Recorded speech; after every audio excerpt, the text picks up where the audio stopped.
I will adjust my jacket. Okay. Welcome back after this short break, and now we are glad to have here in our studio Dr. John Costello, who is Director, Pediatric Augmentative Communication Program and the ALS Augmentative Communication Services at Boston Children's Hospital. Yesterday, he delivered a very interesting session regarding a model for proactive comprehensive AAC intervention for people with ALS. Dr. John has 33 years of experience in this field, and we are going to discuss with him the main points of his presentation yesterday, and besides this, how can we help the people with with speaking disability to overcome this and to continue their life to some extent independently. We are glad to have you here in our studio. Thank you so much. At the beginning, I would like to know more about the session you delivered yesterday. Sure. It was for adults, for yes. the ALS. So I would like to have the main points of it and the main aim of it. Sure. So my session yesterday was focused on helping people understand that for people who have ALS, which is a degenerative condition, that we have to be proactive. We have to engage people as early as possible in helping them develop communication tools and strategies. Specifically, if we start very proactively, we give people an opportunity to be part of creating their own tools. And one thing that's very important is we give people an opportunity to preserve their own voice. So when we know someone's going to lose their ability to speak, we want that person to... How do you know that someone is going to lose their ability to speak? It's a good question. With ALS, a very large number of people through the course of the disease lose the ability to speak. And so since we know that that is very, very possible, we want to give people an opportunity to preserve their ability to speak in their own voice before that happens.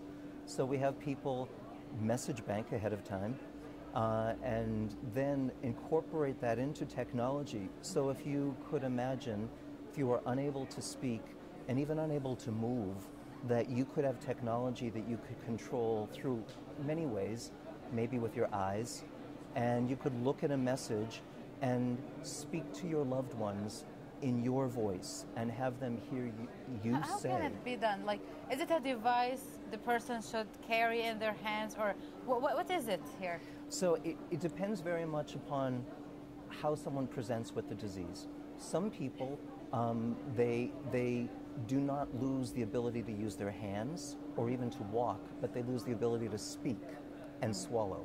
And in that case, they may wind up using a tablet, even an iPad, with an application where we can incorporate their voice. For other people, they very quickly lose the ability to use their hands, to walk, and then to speak and even breathe on their own. And for people like that, they may have a communication device that is actually mounted on a wheelchair in front of them. So no matter where they go, that device is there, and they can control that using their eyes. So looking at targets, selecting targets, and then speaking out messages. Whether they're spelling a message or they're selecting a message that was stored in advance with synthetic speech or with their own voice. This is the latest advanced in technology in helping with this type of diseases? Yes, absolutely. So, we've always wanted to look at how to make sure people can communicate as efficiently and as effectively as possible using augmentative communication. We also want to make sure that whenever possible we're preserving the dignity and the control of individuals who are having everything taken away from them. And one way to do that is to make sure that someone is able to actually communicate what is on their heart in an authentic manner using words, phrases, sounds, and using their voice to truly communicate who they are to the people around them. Okay, great. And since it's very important, it's a very important thing by using technology to make lives for people easier, to ensure that they are voicing their thoughts, they can speak even if they lose the ability. About the experience itself, how did you find the people who are using this technology? What is your experience with their families?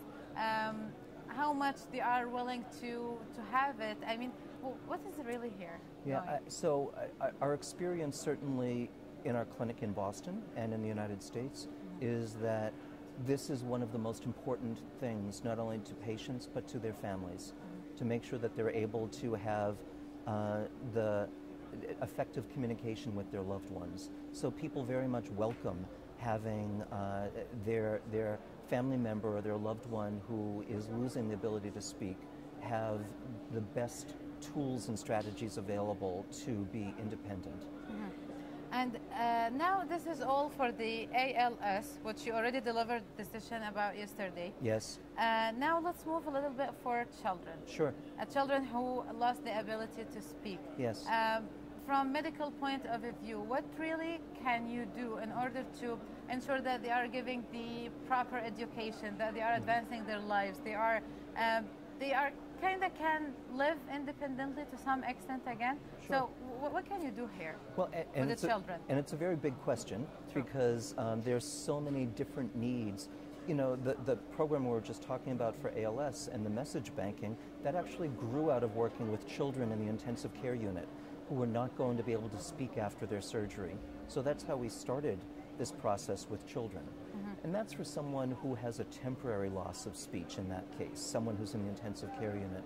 Our program also works in the field of augmentative communication, focuses on working with people who either have lost the ability to speak or who've never had the ability to speak.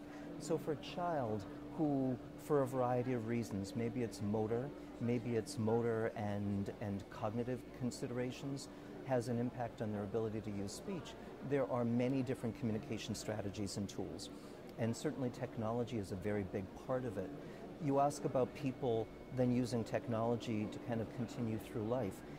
Having independent access to technology and having independent communication allows a child to participate fully in school, in education, to be developing literacy skills, to be writing, to be creating social connections with people around them, and then ultimately for those individuals to enter the workforce. So indeed, supporting someone with a disability who can't communicate to use augmentative communication systems may allow that person to be completely independent in life. Completely independent in life. We work with, I've been at Boston Children's for 33 years, and I work with people who, as I saw as a child, and lived with their families and were supported and went to school and then went to college and now live by themselves and manage their own home and their own staff and are continuing to live independently. And much of that happens because of access to technology.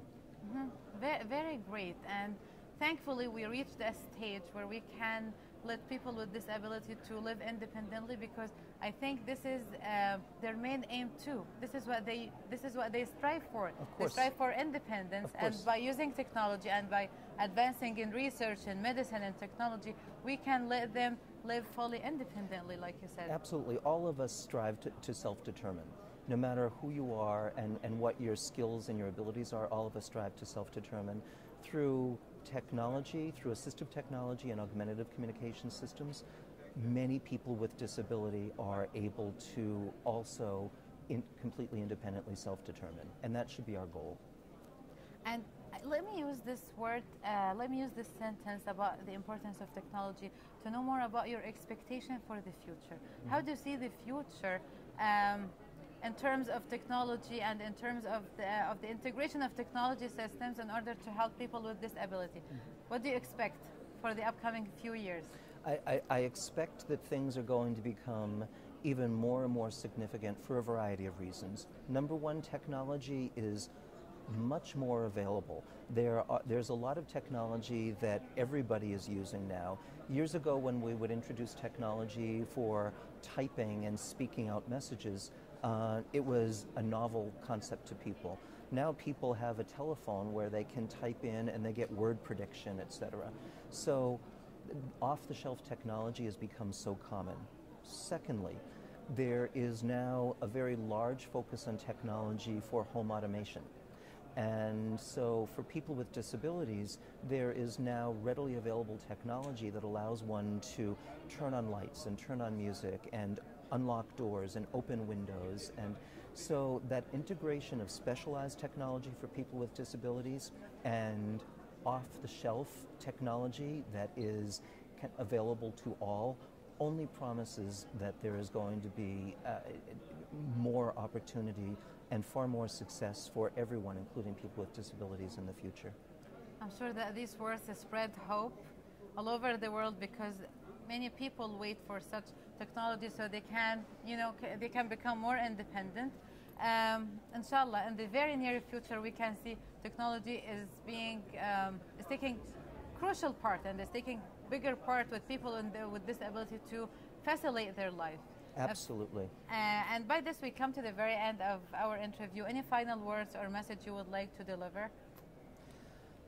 I think, well, first of all, it's been so wonderful to be here in Saudi Arabia and see the extreme focus and the extreme dedication to serving the needs of people with disability, to making sure that the best of information from around the world is available, and that there is collaboration with the best minds here in Saudi Arabia trying to create successes for people with disability and people around the world, and really move things forward. The dedication of people as influence, as demonstrated here in this conference, has been remarkable. Thank you so much for being here, and thank you so much for the role you played as in medicine and research and enhancing the lives of people with disability. By this, we come to the very end of today's interview. Short break, and then we'll be right back. Stay tuned.